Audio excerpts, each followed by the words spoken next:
Why do so many talented professionals in India struggle when they become managers? It's a huge problem in all the companies because the cost of getting this wrong is massive. Research from Gallup found something very shocking. Companies pick the wrong person for a management job 82% of the time. Just think about that. For every 10 managers promoted, more than 8 are not the right fit for that role. But here's the most important part, it's not because they are bad or lazy people, it's usually the opposite. They are often the star performers. The failure comes from one specific hidden gap in the way they lead.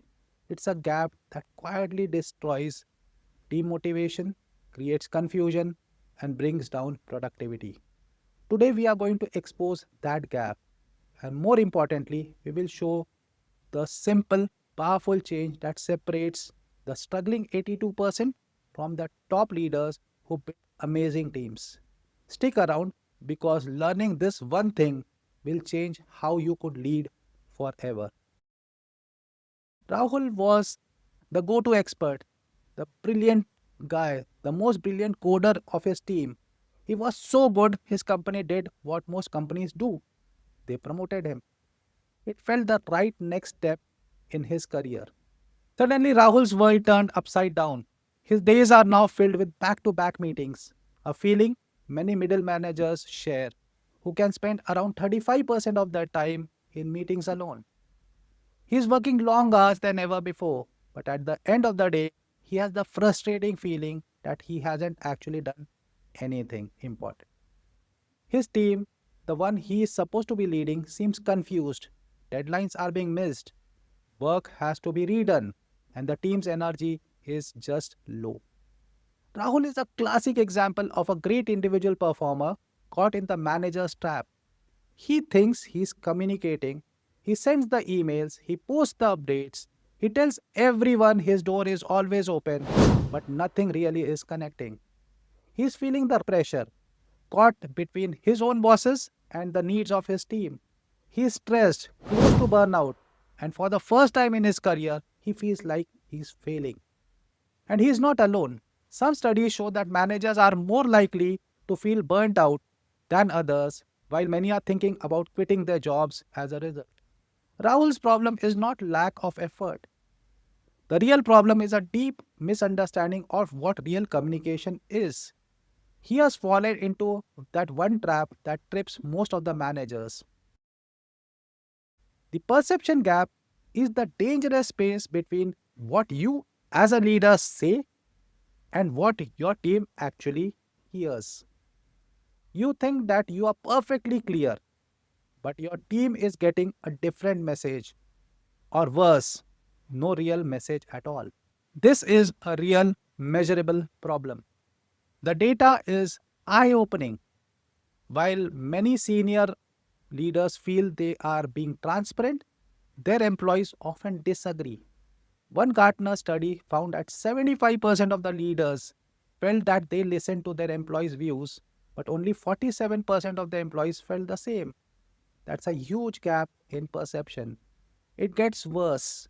Another study by UKG revealed that a shocking 86% of the employees feel that the people at their company are not heard fairly or equally. Imagine trying to lead a team where most of the people feel their opinion does not matter. That is the reality in many workplaces today. This perception gap is the silent killer of team engagement and performance.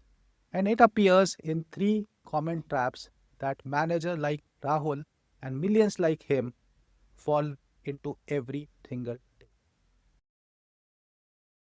The first and the most common mistake is giving instructions without providing the why. The manager says, I need you to finish this report by Friday or update the presentation deck. This is communicating the what but completely ignoring the why. When you only give tasks, you get a team of task doers, not a team of thinkers. Without knowing the purpose behind their work, employees lose interest. They can't make smart decisions on their own. They can't be creative. And they cannot prioritize because they don't know the bigger goal. Their work just becomes a simple checklist, not a mission. Research from McKinsey shows that when employees feel a sense of purpose in their work, the benefits are huge, leading to higher productivity and engagement. The do this trap takes that opportunity away from them. The failure point number two, the my door is always open illusion. Manager Rahul proudly tells his team, my door is always open, and he means it. He truly believes he is creating an open environment. But in reality, this is a passive approach. He is just making himself available, not creating a real conversation. An open door is not an invitation, it's a waiting game. Real communication means you have to walk through that door yourself. You have to go to your team and actively ask for their thoughts, their worries, and their feedback. Saying my door is open puts all the pressure on the employee to start a difficult conversation. It assumes that they feel safe enough to bring you the bad news or the challenges that are there. In our culture, most of the team members will hesitate to do this with their boss. This illusion of openness is exactly why managers are often the last to know about the major problems. And failure number three, the feedback void. This is the quietest and perhaps the most damaging one, failure. It's the assumption that because you said something, it was heard and understood perfectly. Rahul holds a meeting, explains a new project, and since nobody asks questions, he assumes everyone is on the same page.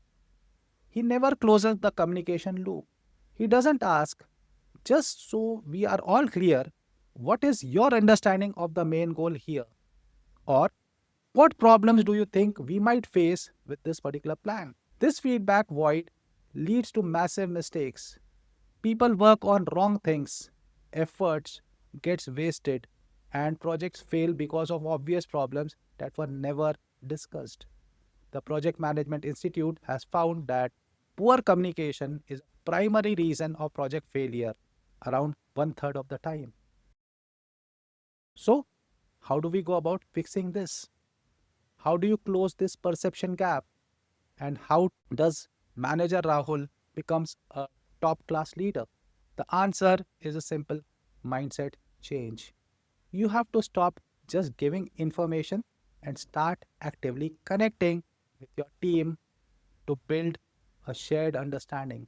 To make this very easy, I want you to have a framework called CARE, C-A-R-E. It's a four-step checklist for every important conversation, whether you are giving a task, running a meeting, or announcing a change. The C stands for context. Always, always, always start with the why. Before you explain what to do, explain why it matters. How does this task connect to the team's larger goal? How does the project support the company's vision? What is, or rather, who is the customer and what problem are we solving for them? Giving context turns a boring task into a meaningful mission. It empowers your team to make smart decisions without you because they understand the final goal. A stands for action. This is the what. Once the why is clear, be very specific about the action. What exactly needs to be done? Who is responsible for it? What's the deadline? What should the final work look like? Avoid vague language. Don't say, let's touch base on this. Say, Priya, please schedule a 30-minute meeting with the marketing lead before Thursday to decide on the three main talking points for the launch. Clear actions create certainty. R stands for result. This is where you define what success looks like. How will we know that we have succeeded? Is it the goal of getting 1,000 new customers, to reduce the customer complaints by 10%, to finish the project within the budget? Defining the result creates a shared finish line. It makes sure that everyone is working towards the same goal and holds the team accountable to a specific standard. Without it, success is just a matter of will. And E stands for engage and empathize. This is the secret weapon that closes the perception gap. This step turns one way speech into a two-way conversation. After you have explained the context, the action, and the result, you have to actively engage your team. This is where you replace "my door is always open" powerful, direct questions like, what are your first thoughts on this? What questions or worries come to your mind? From your perspective, what challenges might we face? To make sure that we are all on the same page, can you quickly tell me what you see as our most important goal here? So, when you do this, you are not just checking if they are listening, you are showing respect. You are proving that you value their intelligence and their experience. So the reason companies get it wrong 82% of the time when choosing managers is not because of a lack of talent. It is because the skills that make you a great performer are not the skills that make you a great leader. The jump from doer to leader is a shift from managing tasks to managing meaning. The difference between an average manager and a great one is not effort, it is clarity. It is a conscious decision to close the perception gap. By moving away from just giving information and instead using the CARE framework, you don't just get better results, you build a stronger, more engaged, and more successful team. This has real financial impact. A major study by Towers Watson found that companies with high effective communicators gave 47% higher total returns to their shareholders over 5 years. They build a huge advantage by mastering this one thing. To help you put this into practice immediately, I have created a free one-page guide that explains the CARE framework. It has specific questions that you can use in your very next one-to-one or team meeting to start closing that gap today. Click the link in the description to download it free. Start leading with clarity and become the leader your team truly looks up. I'll see you in some other video.